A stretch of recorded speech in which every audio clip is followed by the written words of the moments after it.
اللہ جانتا ہے ہر اس درد کا جسے تم لفظوں میں بیان نہیں کر سکتے، ہر اس خوف کو جو تمہیں اندر ہی اندر کھائے جا رہا ہے، ہر اس دعا کو جس کے پورا ہونے کے انتظار نے تمہیں تھکا دیا ہے۔ جانتے ہو اللہ کی اتاری ہوئی ہر آیت میں تمہارے لیے کوئی نہ کوئی جواب ہوتا ہے، کوئی نہ کوئی اشارہ ہوتا ہے۔ جیسے سورہ طٰہٰ میں اللہ فرماتا ہے کہ اور پھر میں نے موسیٰ علیہ السلام کو اس کی ماں کی طرف واپس لوٹا دیا تاکہ وہ غمگین نہ ہو۔ کبھی سوچا ہے کہ اللہ اس آیت کے ذریعے تمہیں کیا بتانا چاہ رہا ہے؟ وہ اس آیت میں تمہیں یہ بتا رہا ہے کہ تم اس کی نگاہ سے اوجھل نہیں ہو، تمہارا کوئی بھی دکھ اس کے علم سے باہر نہیں ہے۔ اللہ کو کتنی فکر تھی موسیٰ علیہ السلام کی ماں کے دل میں اٹھتی ہوئی تکلیف کی کہ اللہ نے فوراً انہیں ان کی ماں کے پاس واپس بھیج دیا۔ تو پھر تم کیوں سوچتے ہو کہ اللہ کو تمہاری پرواہ نہیں؟ وہ الودود ہے، 70 ماؤں سے زیادہ محبت کرنے والا۔ وہ چیزوں کو اس طرح سے ترتیب دیتا ہے کہ عقل حیران رہ جاتی ہے۔ وہ وسائل وہاں سے پیدا کرتا ہے جہاں سے امید بھی پیدا نہیں ہو سکتی۔ اس نے سنا ہے تمہیں، اور وہ تمہیں وہ سب دینے کے لیے تیار ہے جس کا تم نے خواب دیکھا تھا۔ بس انتظار کرو، کیونکہ معجزے وقت مانگتے ہیں، اور وقت صبر۔ مسکرانے کا بھی اجر دینے والا رب کیسے پھر تمہیں تمہارے آنسوؤں کا صلہ نہیں دے گا؟ اللہ تمہیں تمہاری دعاؤں سے آزماتا ہے، وہ تمہیں ہر اس چیز سے آزماتا ہے جو تمہاری دعاؤں کا حصہ ہوتی ہیں، کیونکہ دعاؤں میں وہی رہتے ہیں جن سے تمہیں بے پناہ محبت ہوتی ہے۔ تم سوچ رہے ہوگے کہ جب دعائیں معجزوں کے لیے بنائی گئی ہیں تو پھر اللہ انہیں تمہارے لیے آزمائش کیوں بنا دیتا ہے؟ وہ ایسا اس لیے کرتا ہے کیونکہ دعائیں توکل کی دلیل ہوتی ہیں، اور اللہ کہتا ہے کہ تمہیں کیا لگتا ہے کہ تم کہو گے کہ میں ایمان لایا اور تمہیں آزمایا نہ جائے گا؟ جب تم یقین کا دعویٰ کرتے ہو تو سب سے پہلے اس یقین کی گواہی تمہارے دل سے لی جاتی ہے، اس لیے ہر اس شے کو تم سے دور کر دیا جاتا ہے جس کے بغیر تمہارا دل دھڑکنے کا تصور بھی نہیں کر سکتا۔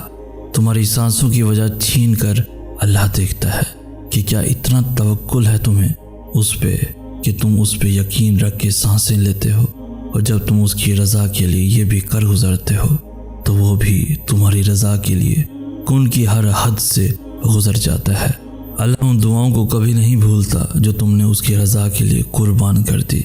اللہ کے لیے جو کھو دیا جائے وہ کبھی بھی کم نہیں ہوتا، وہ پلٹ کر واپس ضرور آتا ہے، تمہاری ادھوری دعاؤں کی قبولیت بن کر، تمہارے درد کا اجر بن کر، اللہ سے کی گئی تمہاری وفاؤں کا صلہ بن کر۔ اللہ تمہیں تمہاری دعاؤں سے آزماتا ہے، وہ تمہیں ہر اس چیز سے آزماتا ہے جو تمہاری دعاؤں کا حصہ ہوتی ہیں، کیونکہ دعاؤں میں وہی رہتے ہیں جن سے تمہیں بے پناہ محبت ہوتی ہے۔ تم سوچ رہے ہوگے کہ جب دعائیں معجزوں کے لیے بنائی گئی ہیں تو پھر اللہ انہیں تمہارے لیے آزمائش کیوں بنا دیتا ہے؟ وہ ایسا اس لیے کرتا ہے کیونکہ دعائیں توکل کی دلیل ہوتی ہیں، اور اللہ فرماتا ہے کہ تمہیں کیا لگتا ہے کہ تم کہو گے کہ میں ایمان لایا، تمہیں آزمایا نہ جائے گا؟ جب تم یقین کا دعویٰ کرتے ہو تو سب سے پہلے اس یقین کی گواہی تمہارے دل سے لی جاتی ہے، اس لیے ہر اس شے کو تم سے دور کر دیا جاتا ہے جس کے بغیر تمہارا دل دھڑکنے کا تصور بھی نہیں کر سکتا۔ تمہاری سانسوں کی وجہ چھین کر اللہ دیکھتا ہے کہ کیا اتنا توکل ہے تمہیں اس پہ کہ تم اس پہ یقین رکھ کے سانسیں لیتے ہو، اور جب تم اس کی رضا کے لیے یہ بھی کر گزرتے ہو تو وہ بھی تمہاری رضا کے لیے کن کی ہر حد سے گزر جاتا ہے۔ اللہ ان دعاؤں کو کبھی نہیں بھولتا جو تم نے اس کی رضا کے لیے قربان کر دی۔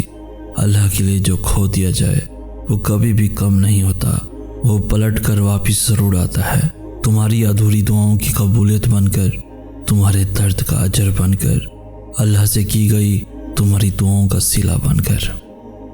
اللہ جانتا ہے ہر اس درد کو جسے تم لفظوں میں بیان نہیں کر سکتے، ہر اس خوف کو جو تمہیں اندر ہی اندر کھائے جا رہا ہے، ہر اس درد کو جس کے پورا ہونے کے انتظار میں تمہیں تھکا دیا ہے۔ جانتے ہو اللہ کی اتاری ہوئی ہر آیت میں تمہارے لیے کوئی نہ کوئی جواب ہوتا ہے، کوئی نہ کوئی اشارہ ہوتا ہے۔ جیسے سورہ طٰہٰ میں اللہ فرماتا ہے، اور پھر میں نے موسیٰ علیہ السلام کو اس کی ماں کی طرف واپس لوٹا دیا تاکہ وہ غمگین نہ ہو۔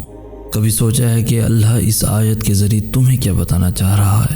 وہ اس آیت میں تمہیں یہ بتا رہا ہے کہ تم اس کی نگاہ سے اوجھل نہیں ہو، تمہارا کوئی بھی دکھ اس کے علم سے باہر نہیں ہے۔ اللہ کو کتنی فکر تھی موسیٰ علیہ السلام کی ماں کے دل میں اٹھتی ہوئی تکلیف کی۔ اللہ نے فوراً انہیں ان کی ماں کے پاس واپس بھیج دیا۔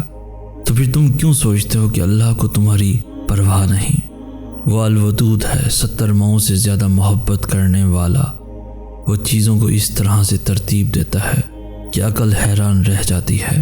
وہ وسائل وہاں سے پیدا کرتا ہے جہاں سے امید بھی پیدا نہیں ہو سکتی۔ اس نے سنا ہے تمہیں، اور وہ تمہیں وہ سب دینے کے لیے تیار ہے جس کا تم نے خواب دیکھا تھا۔ بس انتظار کرو، کیونکہ معجزے وقت مانگتے ہیں اور وقت صبر۔ مسکرانے کا بھی اجر دینے والا رب کیسے پھر تمہیں تمہارے آنسوں کا صلہ نہیں دے سکتا؟ کیا تم جانتے نہیں کہ دعائیں نصیب کا مقابلہ کرنے کی قدرت رکھتی ہیں، اور وہ دعائیں تو نصیب سے بھی زیادہ طاقتور ہوتی ہیں، جو بار بار دہرائی جاتی ہیں، جن کا تسلسل وقت کے ساتھ بڑھتا چلا جاتا ہے۔ اس لیے جب کوئی چیز تمہارے نصیب کا حصہ نہیں ہوتی تو اللہ تمہیں اس چیز کو اپنا بنانے کے لیے وقت دیتا ہے، تاکہ تم اسے اتنا مانگو کہ نصیب وہ چیز تمہیں دینے پہ مجبور ہو جائے۔ اس طرح اللہ تمہاری دعاؤں کو نصیب پہ فتح دیتا ہے۔ دعا اللہ کی رضا کا حصہ ہے، اور اگر تمہاری دعائیں قبول نہ ہونی ہوتی تو اللہ دعاؤں کی جانب تمہارا دل کیوں پھیرتا؟ توکل رکھو، کیونکہ توکل کرنے والوں کے لیے اللہ ناممکن ذریعوں سے ایسے ناممکن معجزے لاتا ہے جنہیں دیکھ کر عقل دنگ رہ جاتی ہے۔ تمہاری دعائیں یا تو تمہاری زندگی بدل دیں گی یا پھر تمہیں بدل دیں گی، مگر رائے گاں کبھی نہیں جائیں گی۔ یہی تمہارے اللہ کا تم سے وعدہ ہے۔ تہجد کا بس ایک سجدہ سارے غم سمیٹ لیتا ہے۔ اللہ سے کھلے آسمان تلے بیٹھ کر کی گئی وہ ایک گفتگو قسمت کا پاسا پلٹ دیتی ہے۔ رات کے اندھیروں میں سجدہ ریز ہو کر سنائی گئی وہ خاموش داستان جسے سنانے کے لیے نہ الفاظ ملتے ہیں نہ ہی آواز۔ وہ داستان اللہ کو ساری کہانیوں سے زیادہ پیاری لگتی ہے۔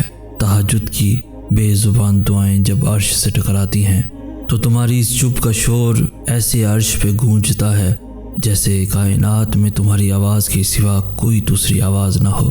پھر اللہ تمہارے اس یقین سے دھڑکتے ہوئے دل کو اپنے وہ معجزے دکھاتا ہے جس کا اس نے تم سے وعدہ کیا تھا۔ جب تم اسے راضی کرنے کے لیے محبت کی اس انتہا کو پہنچ سکتے ہو کہ تہجد بھی قضا نہ ہو، تو پھر سوچو تمہارے اللہ کی محبت کی پہنچ کہاں تک ہوگی۔ اس کی طاقتوں کا تو کوئی مقابلہ ہی نہیں۔ تم اس سے مانگنے کے لیے اس وقت آؤ جو اس نے مقرر کیا ہی کن کہنے کے لیے ہے، تو پھر وہ کیسے تمہیں خالی ہاتھ لوٹا سکتا ہے؟ وہ اپنے وعدوں کا پکا ہے۔ جب کہہ دیتا ہے کہ مانگو مجھ سے میں دوں گا، تو پھر وہ دے کر رہتا ہے۔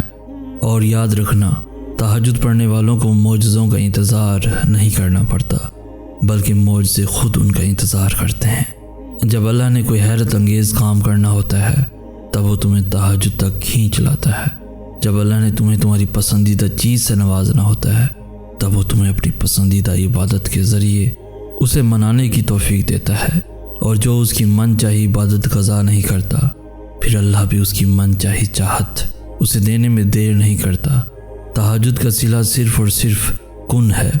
تہجد کی طاقتوں کے سامنے کوئی بھی چیز ٹک نہیں سکتی، تمہارا مقدر بھی نہیں۔ یہی خاص بات ہے اس نماز کی کہ یہ ہارتی نہیں ہے، نہ ہی رکاوٹوں کے سامنے ڈگمگاتی ہے۔ یہ اللہ کو مناتی ہے، اور تب تک مناتی ہے جب تک اللہ مان نہیں جاتا۔